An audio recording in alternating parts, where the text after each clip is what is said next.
porque la fe viene por el oír, y el oír por la palabra de Dios. Prepara tu corazón para escuchar lo que el Señor tiene para ti hoy. Buenas noches, nos encontramos una vez más, gracias al Señor, para poder estudiar la palabra suya esta noche, esperando en el Señor que usted y su familia se encuentren muy bien. Y de nuevo agradeciendo al Señor porque usted abre las puertas de su corazón para recibir su palabra hoy, que siempre es eficaz, es puntual, es viva y es justo lo que nosotros necesitamos. Esto hace singular la palabra de Dios. Eso es lo que hace la diferencia entre la palabra de Dios y cualquier otro libro o escrito que el hombre haya tenido en sus manos. La palabra del Señor produce vida, trae esperanza, produce paz y también, por supuesto, que la palabra del Señor nos confronta, porque cual espejo a través de ella podemos vernos. Y una vez que nos vemos reflejados en la palabra de Dios, descubrimos la realidad de lo que somos. Y esto no debe más que llevarnos a arrepentirnos y a reconocer que nada bueno hay en nosotros, nada bueno hay en nosotros. Y a veces nos cubrimos con un manto religioso para, a través de él, ocultar aquellas cosas que no queremos reconocer. Pero la palabra del Señor nos las desnuda y no nos queda más alternativa si somos humildes en reconocer nuestro pecado y venir al Señor para que nos dé el perdón que necesitamos. Te bendigo y yo espero que esta noche el Señor una vez más nos edifique a través de su palabra. Tome su Biblia, por favor, y acompáñeme al libro de los Salmos. Salmo número 19. Es una oportunidad maravillosa para poder recordar la grandeza de nuestro Padre Celestial y las obras que Él ha realizado con misericordia, con amor y con sabiduría. Dice así la palabra del Señor: los cielos cuentan la gloria de Dios y el firmamento anuncia la obra de sus manos. Un día emite palabra a otro día y una noche a otra noche declara sabiduría. No hay lenguaje, ni palabras, ni es oída su voz. Por toda la tierra salió su voz, y hasta el extremo del mundo sus palabras. En este salmo, David miró a los cielos, no el tercer cielo, donde está Dios en su trono, sino los cielos. Este cielo azul que vemos y el cielo de la noche, y claramente David ve la gloria de Dios declarada a través de lo que Dios creó. Podría verlo en el cielo azul, con la gloria del sol y de las nubes, y la belleza de los amaneceres y atardeceres. Podía ver también la gloria de Dios en el cielo de la noche, con el brillo de la luna, quizás asombrado del cielo estrellado y la extensión de las galaxias. Esto es un conjunto con sus tamaños, su asombro, su grandeza. Todo esto clamaban a David y a todos los que lo veían: el Dios que creó todo esto es un Dios glorioso y es evidencia de su gloria. Él es glorioso en su grandeza al haber creado algo tan grande. Él es glorioso en su ingeniería al haber creado algo que se conjuga también. Él es glorioso en su arte al haber creado algo tan hermoso. Él es glorioso en su bondad y en su misericordia al haber creado algo para que toda la humanidad lo pueda ver. David dice que el firmamento anuncia la obra de sus manos. Firmamento es una manera poética de referirse al cielo, y el cielo muestra la obra de las manos de Dios. El cielo del día y el cielo de la noche nos hablan y revelan el conocimiento sobre la gloria, sabiduría y la grandeza creativa del Señor. El texto dice: un día emite palabra a otro día, y una noche a otra noche declara sabiduría. La sabiduría está bien emparejada con la noche, ya que sin el cielo de la noche el hombre no hubiera conocido hasta recientemente nada más que un universo vacío. Si Dios no hubiera colocado las estrellas en el cielo de la noche, la oscuridad de la noche hubiera comunicado de una manera poderosa a toda la humanidad, tanto antigua como moderna. No hay nada más allá, afuera. Aunque todos los predicadores de la tierra callen y cada boca humana deje de publicar la gloria de Dios, los cielos jamás dejarán de declarar y proclamar su majestad y su gloria. Por siempre el cielo y la tierra están predicando, ya que como una cadena inquebrantable su mensaje es entregado día a día y noche a noche. El día nos manda el trabajo. La noche nos recuerda que nos preparemos para nuestra morada final. El día nos ofrece trabajo para Dios y la noche nos invita a descansar en Él. En el día nos dice que busquemos días sin final, y la noche nos advierte que escapemos de la noche eterna. David dice: no hay lenguaje, ni palabras, ni es oída su voz. La gloria de Dios en el cielo visible es para que todos lo vean. Es comunicada a toda la humanidad sin importar su lenguaje. Es un mensaje que ha salido por toda la tierra.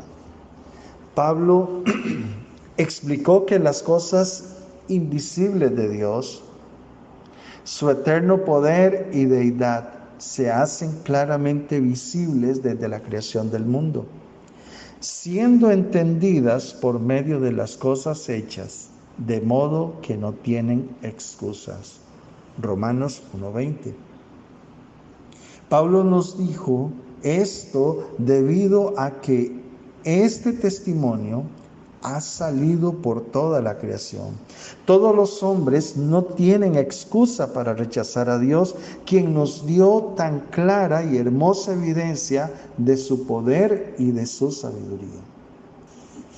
Aristóteles, el filósofo griego, escribió lo siguiente, y cito: si un hombre viviera bajo el suelo y conversara allí con las obras de arte y mecanismo, y luego, si fuera sacado hacia la luz del día, y al ver las distintas glorias del cielo y de la tierra, inmediatamente las pronunciaría como las obras de un ser al cual nosotros definimos como Dios.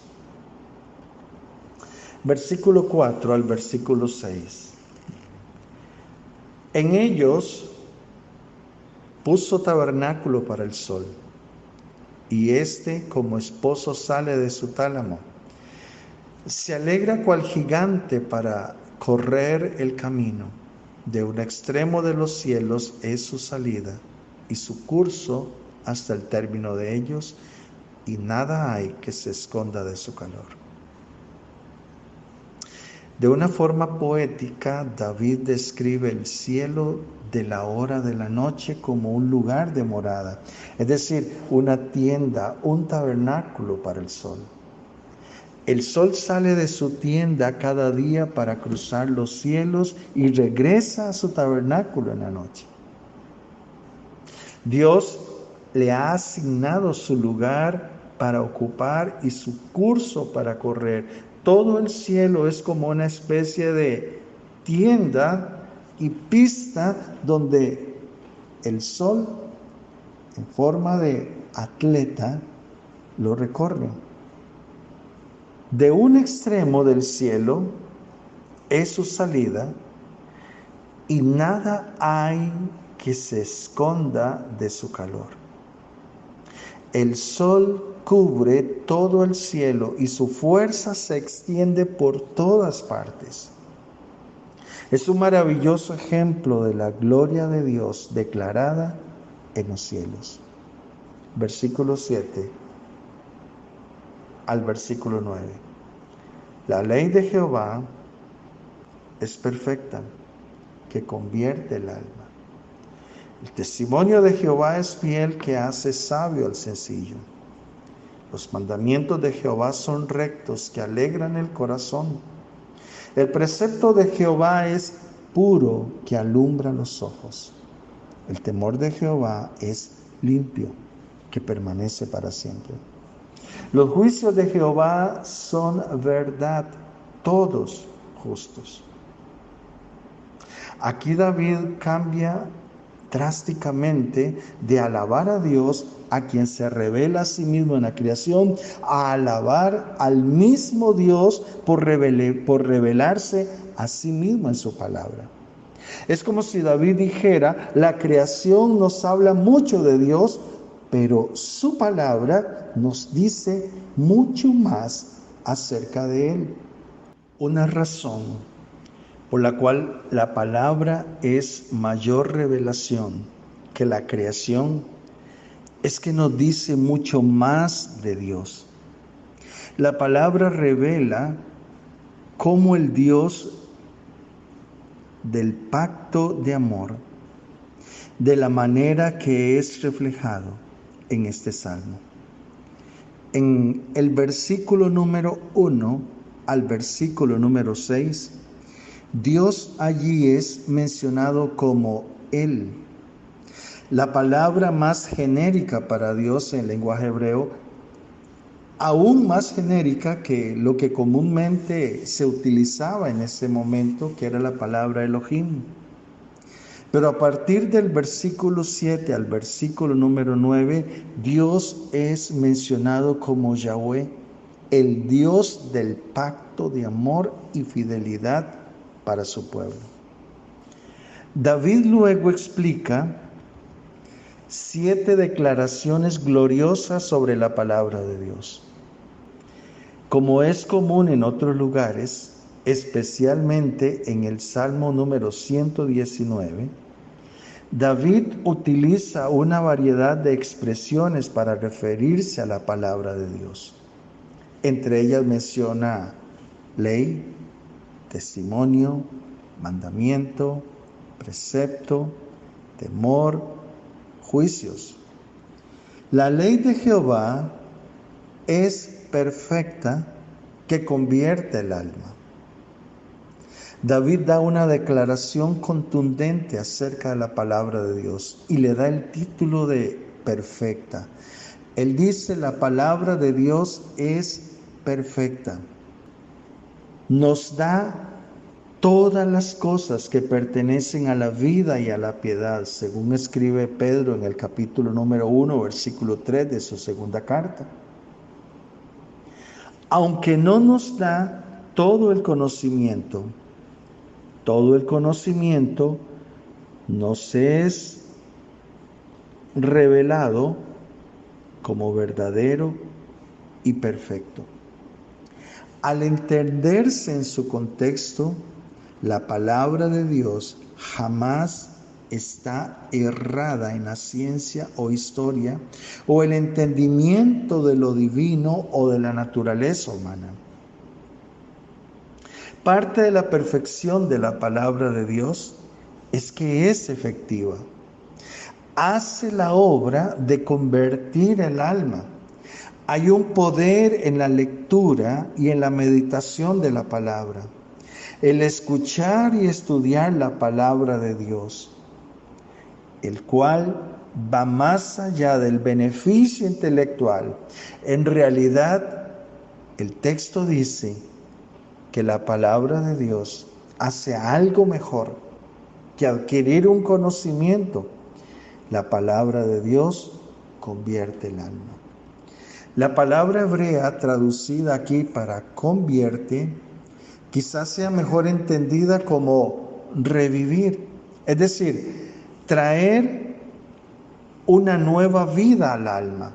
Podría traducirse de la siguiente forma entonces: la palabra del Señor es perfecta, que trae una nueva vida al alma. Primero, la palabra de Dios revive.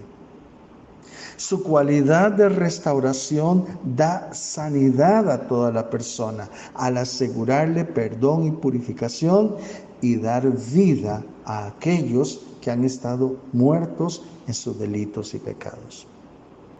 David sigue diciendo que el testimonio de Jehová es fiel, que hace sabio al sencillo. La palabra de Dios es fiel.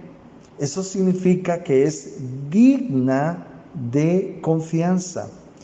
Al ser la palabra de Dios confiable y certera, el salmista escribió en el Salmo número 119, versículo número 89, para siempre, oh Jehová, permanece tu palabra en los cielos.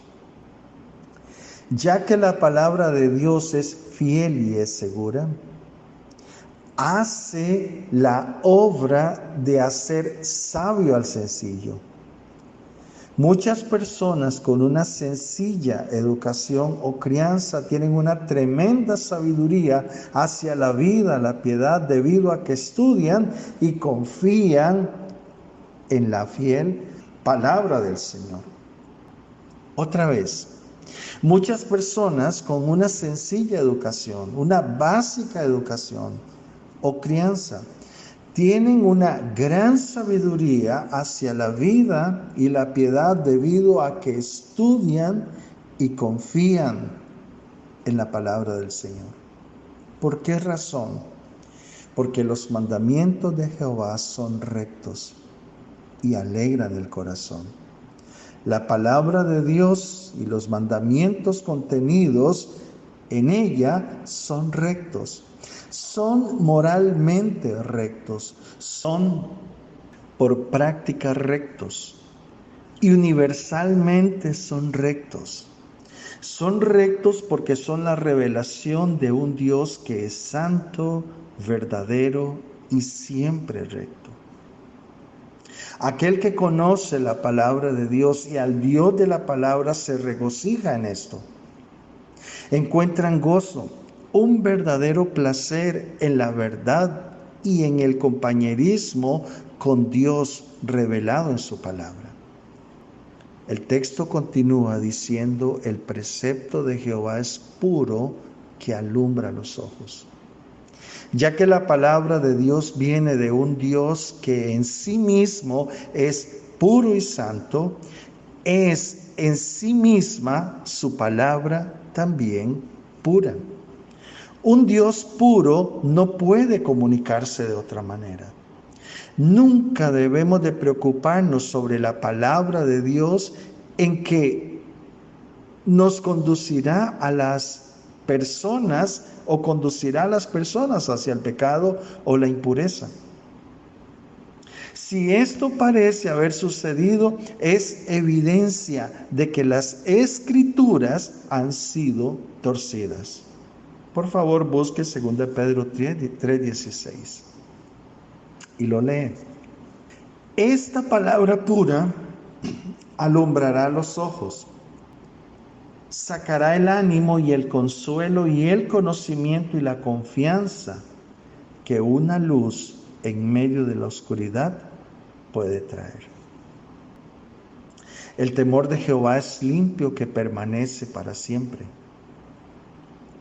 La palabra de Dios es limpia y por lo tanto permanece para siempre. Nunca se desvanecerá o corroerá, disminuyendo debido a la impureza. Dios es limpio y también lo es su palabra. Aquí David llama a la palabra de Dios el temor de Jehová. Está profundamente conectado con el asombro y la majestad del Dios mismo. Aquel que lee y escucha y estudia la palabra de Dios, encontrándose con Él en su palabra, tendrá una apropiada apreciación del asombro y la majestad de Dios.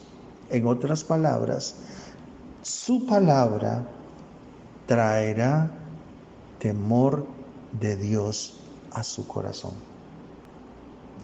David continúa diciendo que los juicios de Jehová son verdad, todos justos.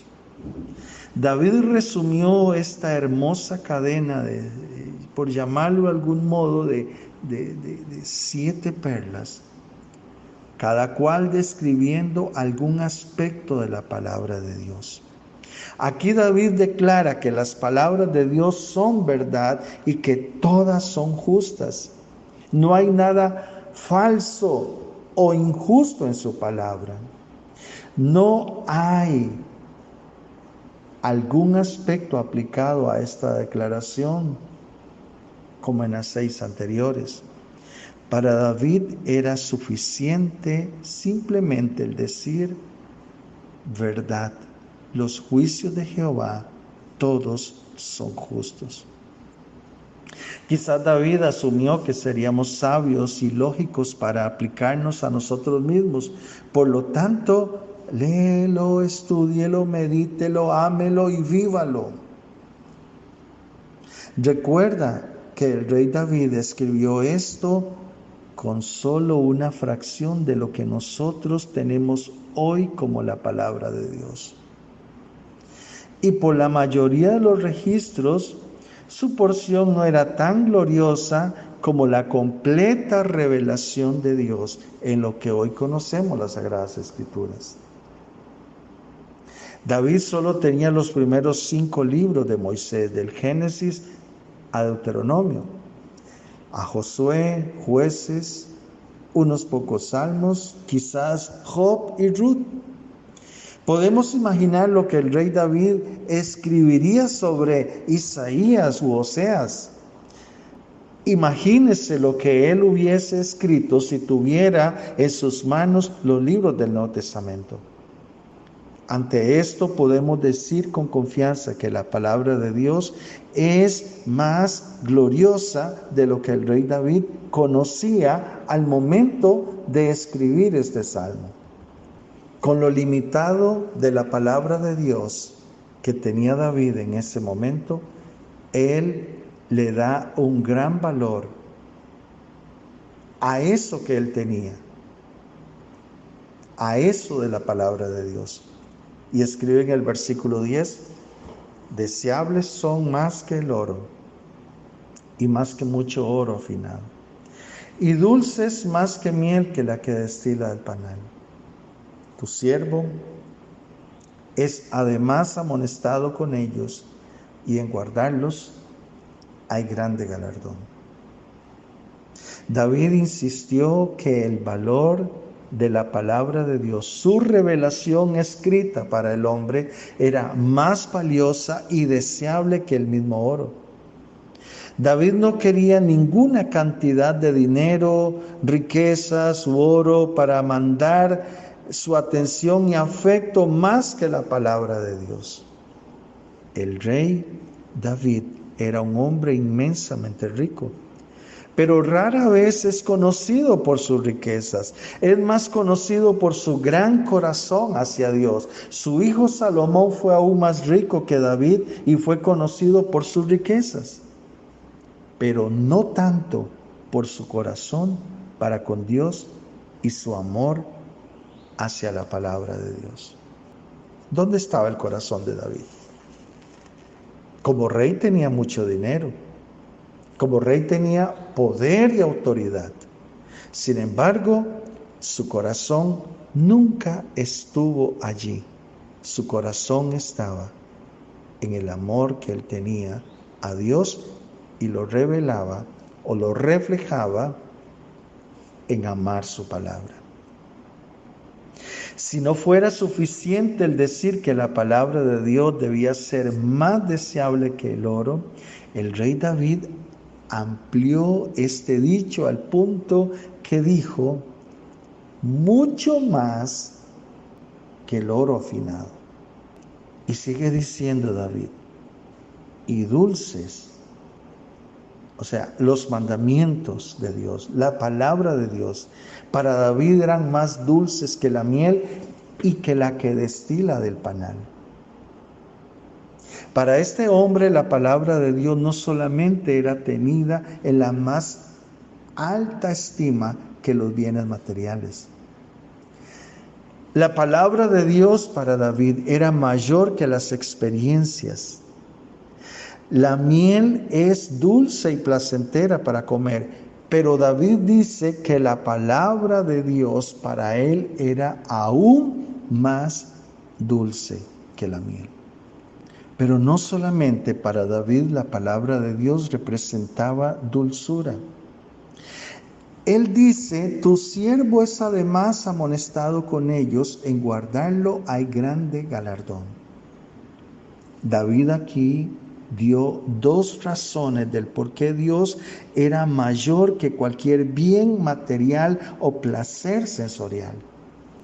Él dice, la palabra de Dios da instrucción. Las riquezas o los placeres no me amonestan, no me corrigen, no me llaman la atención. Pero la palabra de Dios sí, con ella soy amonestado, dice él. ¿Por qué David escribe esto? Porque la amonestación es necesaria para pecados a los cuales somos susceptibles. La amonestación es necesaria para los peligros que no podemos ver. La amonestación es necesaria para los peligros que no apreciamos. La amonestación es necesaria para los peligros que están muy distantes en el futuro.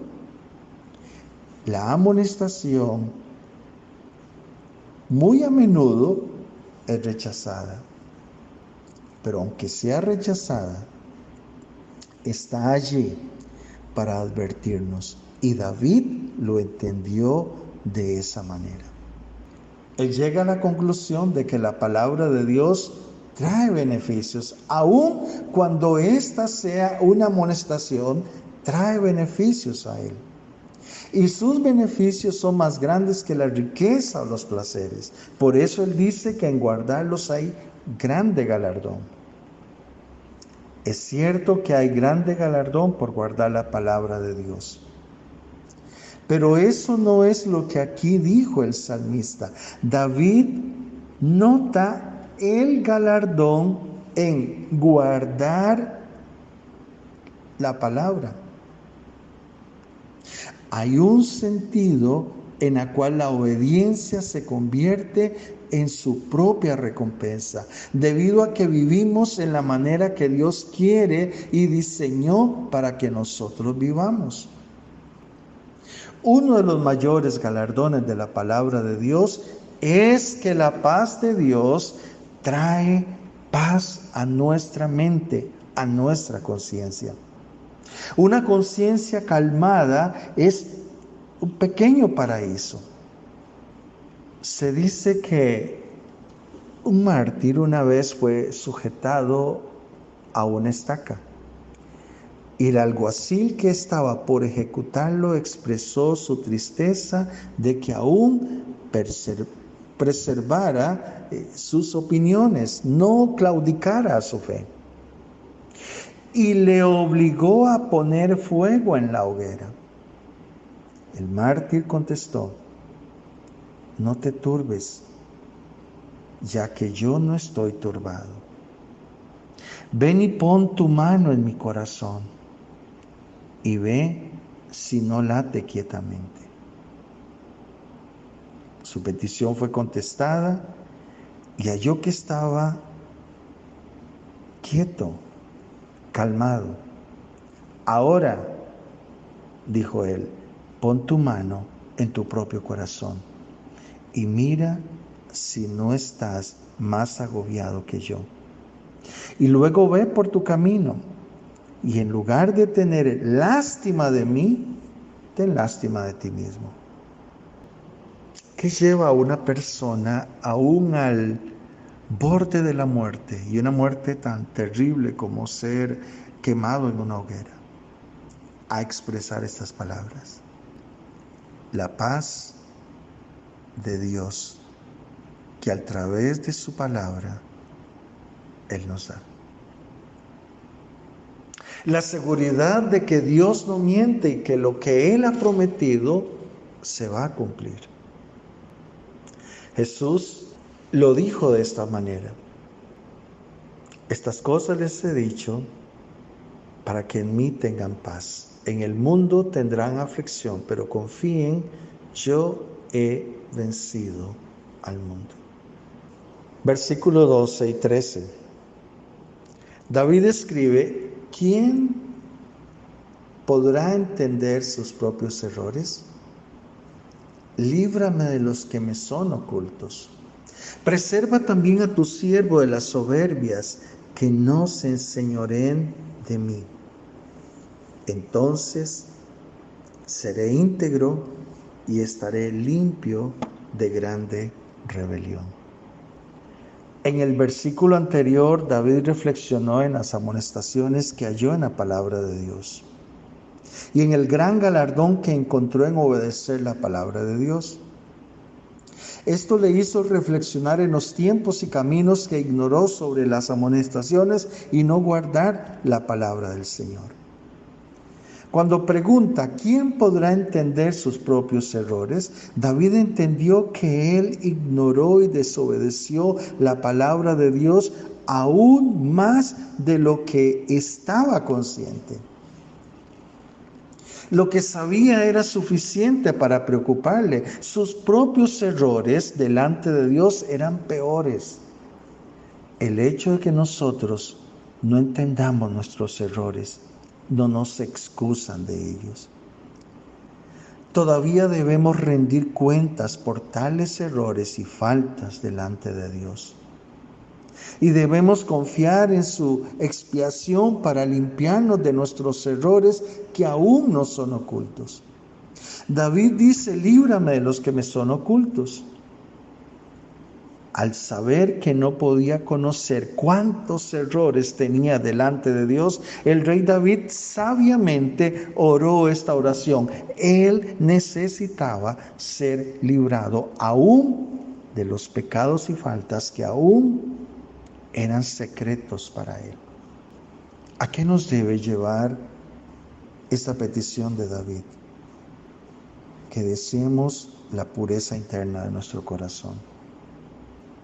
David dice: aquellos errores que me son ocultos, de aquellos que omití y he olvidado, de aquellos de los que no me he arrepentido, de aquellos que han sido cometidos en mi corazón, pero no han sido sacados para actuar en mi vida. Por aquellos que he cometido sin saber que eran pecados, pecados de ignorancia, y de aquellos que he cometido en privado, de los cuales me avergonzaría y estaría terriblemente confundido si serían públicos. David revela su corazón ante la palabra de Dios cuando le dice: preserva también a tu siervo de las soberbias. David añadió esto porque sabía que su problema era mayor que los ocultos y errores desconocidos. Sin la ayuda de Dios, él también fue perfectamente capaz de cometer pecados motivados por la soberbia. Pecados hechos con soberbia y de una manera abierta y flagrante. Cosas que hacen que los pecados sean soberbios. Por ejemplo, cuando sabemos lo que hacemos. Cuando tenemos amigos que nos han amonestado y nos han dicho, estás en aquel error. Cuando Dios mismo, a través de su palabra, del Espíritu Santo, nos ha amonestado acerca de esta actitud o de aquel pecado. Actuamos con soberbia cuando hemos amonestado a otros sobre el mismo pecado en los cuales nosotros estamos enredados. Actuamos con soberbia cuando planeamos y acariciamos nuestro propio pecado. La descripción que David da de errores y faltas que son ocultos y soberbias nos recuerdan también que el pecado tiene una progresión. No llegamos al pecado de la noche a la mañana, no, el pecado va en etapas progresivas. Va de una tentación pasajera a un pensamiento escogido. Va de un pensamiento escogido a una meditación objetiva. Va de meditación objetiva hacia un cumplimiento deseado. Va de un cumplimiento deseado hacia un plan de acción. Va de plan de acción hacia la búsqueda de la oportunidad para hacerlo. Va de la búsqueda de oportunidad hacia el acto realizado. Y va de un acto realizado a una acción repetida. Y va de una acción repetida a un deleite. Y va de un deleite hacia maneras nuevas y variadas porque ya no les satisfizo con hacerlo de esa manera. Va de maneras nuevas y variadas hacia el hábito. Y va del hábito hacia la idolatría. ¿Por qué razón? Porque ese pecado cada vez va a demandar ser servido. Y va de la idolatría al sacrificio. Y va del sacrificio a la esclavitud. Por eso el Señor Jesús dijo que el que hacía pecado, esclavo del pecado era. Y presumimos que no somos idólatras. Y quizá nos jactamos de que aquel o aquella sí son soberbios o orgullosos, pero nosotros no. Ese es el engaño del pecado. Cuando razonamos de esa manera, es porque ya nos atrapó. Podemos decir que de toda esta continuidad, el Espíritu Santo nos dice, deténgase. De toda esta continuidad, la palabra de Dios nos da una salida de escape. 1 Corintios 10:13. Pero esa salida de escape es para nosotros si solamente la tomamos, porque si no lo hacemos, terminaremos en esclavitud. Debido a este gran peligro, David oraba, preserva también a tu siervo de las soberbias. Esta es la oración de un hombre piadoso. ¿Necesitaba orar David de esta manera? ¿Debía el hombre, conforme al corazón de Dios, clamar, preserva a tu siervo? Sí, por supuesto que debía hacerlo. ¿Por qué razón?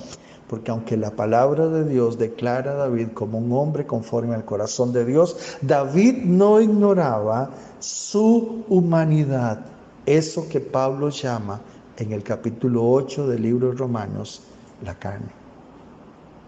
David le pide al Señor que las soberbias, que el pecado, que el orgullo no se enseñoreen de él.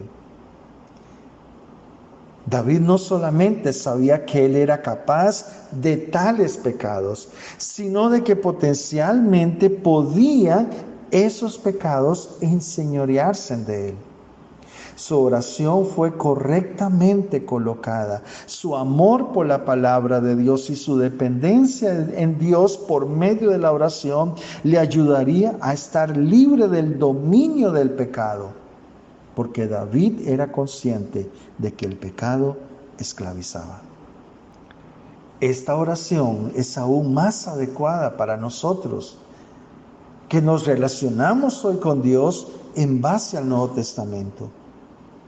Pablo escribió en el capítulo 6, versículo 14, libro de Romanos: porque el pecado no se enseñoreará de vosotros, pues no estáis bajo la ley, sino bajo la gracia. David dice: si el pecado no se enseñorea de mí, entonces seré íntegro. David sabía que si el pecado era tratado en su vida, tratando tanto con los internos, pecados secretos, como los externos, soberbia, pecados esclavizadores, entonces él sería íntegro y limpio de gran rebelión. Esta era una pretensión de una perfección sin pecar. Ya sea que fuera alcanzada u obtenida antes de la resurrección, David sabía bien que él debía ser limpiado y confiar en el sacrificio perfecto de Dios, prefigurado por los sacrificios animales que practicaban en el sistema antiguo de ley dado por Moisés. David entendió la inocencia en un ser humano en un nivel muy relativo y no en un sentido absoluto, de acuerdo a la medida de Dios. Y David termina este salmo con una oración. Versículo 14. Sean gratos los dichos de mi boca y la meditación de mi corazón delante de ti, oh Jehová, roca mía y redentor mío. David termina este salmo con una humilde rendición de su boca y corazón a Dios. Él sabía que la verdadera piedad no solamente era un asunto de lo que un hombre hacía, sino también de lo que decía y pensaba en su corazón. Esta no era una proclamación orgullosa que sabía que era inocente y sin culpa. No, era una petición para que fuera hecha por el poder transformador de Dios. Este salmo termina no en la nota de evitar el pecado, sino en la de ofrecer de nuevo a Dios la respuesta apropiada de la mente hacia sus propias palabras, como un sacrificio puro. Y le dice: oh Jehová, roca mía y redentor mío. David miró hacia el Señor Dios, el cual era su fortaleza y su redención. Él sabía que necesitaba a un redentor y que la fidelidad de Dios le rescataría. La fuerza de Dios es como una poderosa roca, la cual nos rescata y nos da una posición elevada y estable. Si nuestra roca no fuera nuestro redentor, estaríamos sin esperanza. Si nuestro redentor no fuera nuestra roca, aún podríamos tener temor. Es bueno el nunca olvidar ambas interpretaciones que le da David al Señor en este texto. El glorioso Dios de la creación y la revelación también fue el glorioso Dios de la relación personal y redención de David y de su pueblo. Y él sabía esto. Cuando él le dice: oh Jehová, roca mía y redentor mío, por experiencia David sabía que esto era Dios para él y para su pueblo. Roca y redentor.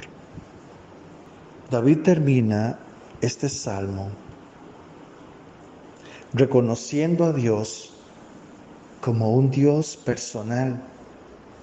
Inicia diciendo que la creación revela a ese Dios glorioso y sabio que creó todo con perfección y con sabiduría. Pero termina este salmo diciendo: ese Dios grandioso en poder, sabio en obras, es mi roca, es mi redentor. Ese Dios glorioso, el cual creó todas las cosas, tiene una relación muy personal conmigo. Él es mi roca, Él es mi redentor. Y mi anhelo es obedecer su palabra y deleitarme en ella, porque he encontrado en ella el placer que no me lo ha dado el oro, ni las riquezas, ni mi posición como rey sobre Israel. Qué tesoro maravilloso encontró David en la palabra de Dios. Y repito, David no tenía toda la Biblia, no tenía toda la revelación como nosotros la tenemos hoy. ¿Qué haría David con la revelación que usted y yo tenemos hoy de la palabra completa, el Nuevo y el Antiguo Testamento? ¿Qué diría David de la palabra? ¿Cuántas veces hemos menospreciado ese tiempo de tomar la eterna palabra de Dios? Y hemos diluido nuestro tiempo en cosas que no edifican. Queremos conocer a Dios y presumimos que necesitamos una revelación a través de una palabra profética de Dios, o tener alguna visión con ángeles, o que el cielo se nos revele para poder conocer la morada eterna de Dios. Y pasamos por alto que hay una revelación maravillosa de Dios en eso que llamamos Biblia o Sagradas Escrituras. Al no ir a ellas, al no ir a la palabra de Dios, nos estamos privando la maravillosa oportunidad de conocer y relacionarnos con ese Dios que ha creado todo lo que nos rodea. Quiero invitarle a que saque el tiempo para que usted pueda ir a la palabra de Dios y pídale que se revele a través de ella, y que ella se convierta en lo que fue para David, más dulce que la miel. Te bendigo en el nombre de Jesús.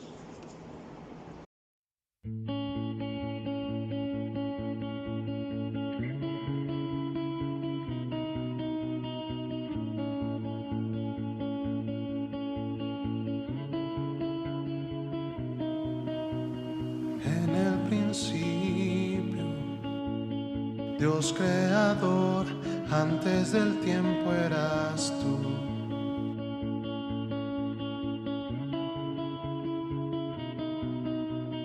En las tinieblas, tu voz se escuchó, con ella creaste la luz.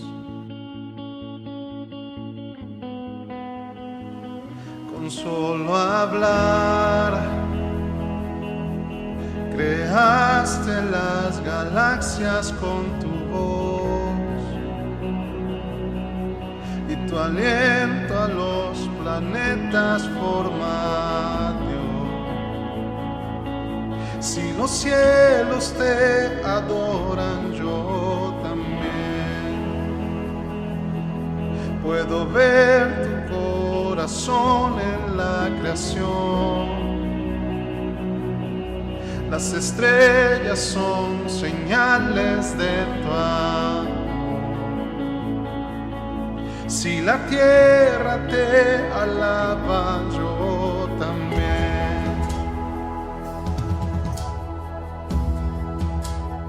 Oh,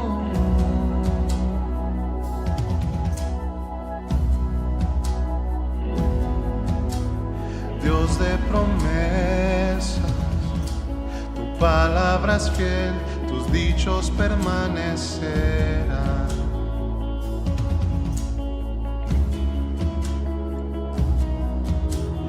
Cuando abres tu boca, la vida y la ciencia siempre tu voz seguirá.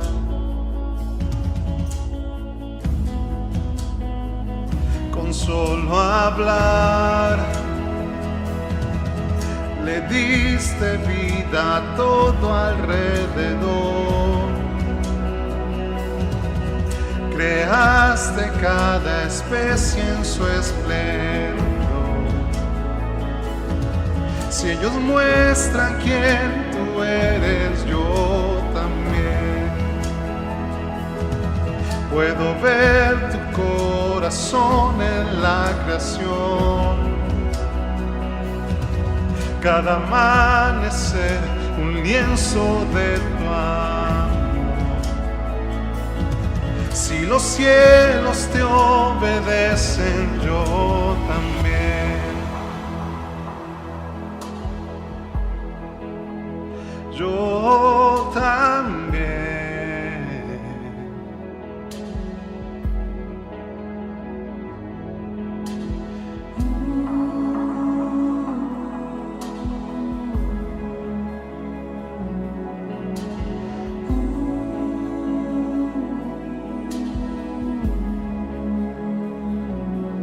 Si los cielos te alaban, yo también. Si los montes se arrodillan, yo también.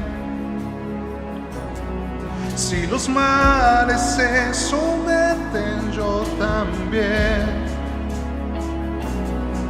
Y si todo fue creado para ti, yo también.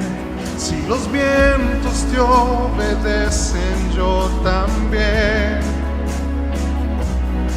Si las rocas te adoran, yo también.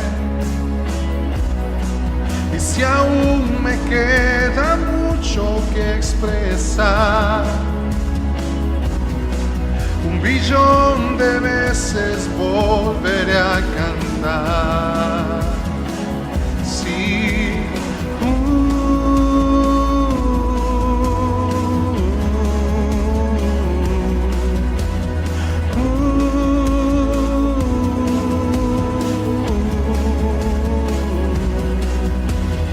Eres quien salva, viniste por mí, peleaste por mi corazón.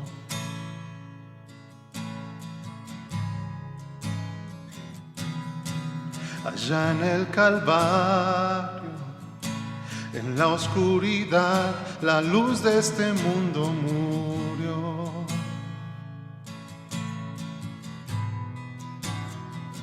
Con solo hablar, disipas mis fracasos y temor. Tú viniste para darme salvación. Aleluya. Si la muerte derrotaste, yo también. Tu misericordia veo en la creación. Cada escena pinta un cuadro de tu amor. Si elegiste ser un siervo, yo también puedo ver tu amor por la humanidad. Cada hijo que viniste a rescatar. Si viviste para amarlos, yo también. Como tú lo harías una y otra vez, pues tu gracia no se puede comprender. Al que se perdió lo buscas otra vez. Gracias.